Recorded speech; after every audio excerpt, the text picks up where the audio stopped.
what about the definition of facial aging? There's two main types of facial aging. There's what we refer to as intrinsic aging, where we would all age whether we are exposed to significant external toxins or not.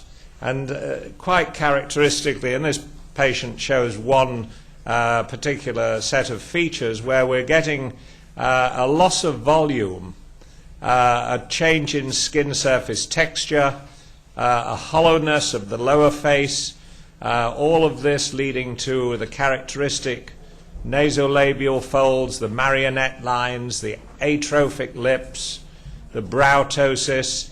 In addition, hyperactive facial muscles contribute to these lines. So this would be, she's got, as you see, very, very little surface sun damage. And so intrinsic aging remains a very important part of the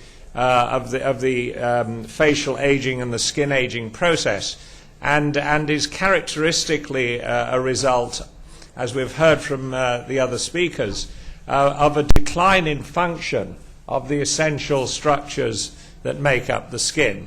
The decline of fibroblast function, decrease in extracellular matrix components such as collagen and elastin, a reduction in the efficiency of the keratinocyte, so our epidermis declines in efficiency.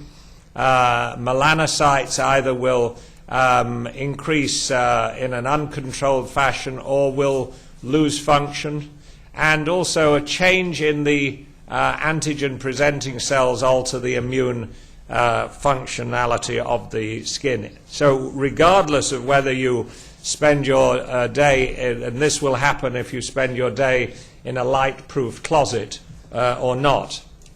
However, one of the things that have become clear over the last certainly 20 years is that the concept of accelerating aging, of which has been termed extrinsic aging, and this is an acceleration due to external factors, particularly photo damage, sun damage, other factors such as cigarette smoking, rapid change of weight, dietary habits, and also genetic factors would be obviously intrinsic, but there are a number of factors, importantly the photo damage being one. And here is a patient with mild photo surface damage with, this is dermatologic speak for brown spots, uneven pigmentation, and a patchy pigmentation change on the neck. And then progressing on to the more severely photo-damaged, extrinsically aged patient with severe rhytids or deeper lines. Again, the loss of volume, but that would be part of her intrinsic aging. The sagging, that would be a combination of both the intrinsic as well as the accelerated extrinsic aging, and the component of the dynamic rhytids due to repetitive muscle activity in certain characteristic parts of the face, particularly brows, periorbital crow's feet area, and perioral area, particularly the upper lip. So, in other words, facial aging is a multifactorial set of changes that occur. Some are intrinsic and some are extrinsic. And what I will show you is that there are ways of improving this.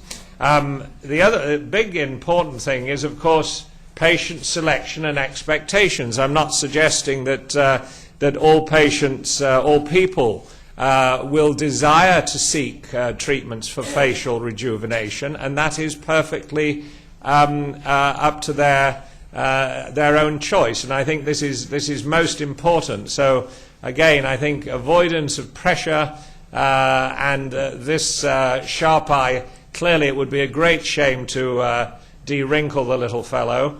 I rather like this. It's not the birthdays that age you or give you wrinkles. It's the 364 days between that are the problem. Just to give a little plug to dermatology, we have been involved as a specialty in the skin rejuvenation specialty for many, many years, and there are many procedures that a wide variety of specialists now utilize that actually were described by and developed by dermatologists. And these range going back as long as 1905 to dermabrasion, and various forms of this are still in use today. Over 50 years ago, the concept of chemical peels were introduced by a New York dermatologist. Orentreich introduced the concept of hair transplantation. Leon Goldman, often referred to as the father of medical laser therapy, as professor of dermatology in Cincinnati, and so on and so forth. Al Kligman, still alive and well at 90 plus, the father of facial aging and the describer of the use of topical retinoids as a means of improving skin aging. So there's been a lot of input and contribution from dermatologists through the years, and I know certainly from the enthusiasm of the specialty, certainly in the United States, that this will continue. So what about non-surgical or minimally invasive facial rejuvenation? And the concept really is that if you select the appropriate patient and the appropriate set of treatments, it is certainly possible not to completely avoid the need for surgery, but certainly to delay, postpone, or frequently avoid.